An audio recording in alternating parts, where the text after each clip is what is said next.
Magandang araw po sa ating lahat, lalong-lalo na po sa ating mga senior citizen dito sa ating bansa. Alam niyo po ba na si Mandaue City Mayor Jonas Cortez sinabi na ang yearly financial assistance po ng mga senior citizen sa kanilang lungsod ay tataasan na po. From 8,000 pesos ay magiging 10,000 na po siya. Talaga namang napakaswerte ng mga senior citizen sa lungsod na ito.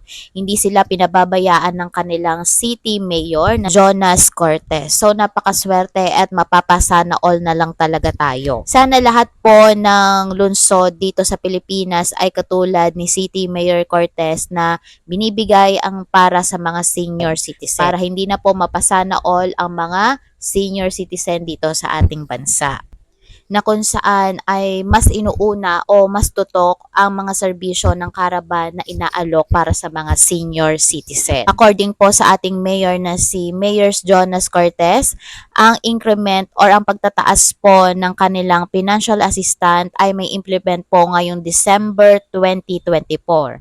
Ito po ay mangyayari sa second tranche po ng kanilang cash allowance sa pagdidistribute po.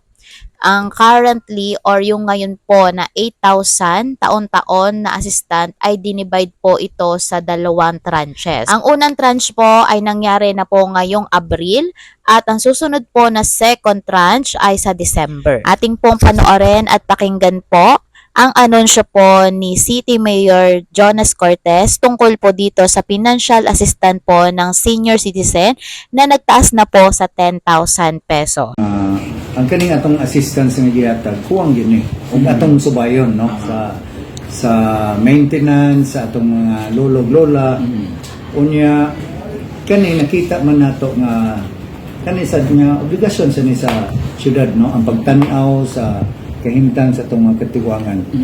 Not all senior citizens are blessed to have nga ng mga anak apo nga nagtan-aw nila, so mao ni anhi musod ang syudad sa Mandaue no in fact ato ging gipalapdan not just to increase the financial assistance, but atong gipun-an og mga caravan of services like for instance medical, dental no pagtan-aw silang BP check follow up sa ilang mga maintenance unya lakip na ganang pag tupi libreng tupi ang PSA sa atong national ID system nga mapahimuslan nila mura siya one stop shop nga inigana nila inikuwas kuan unya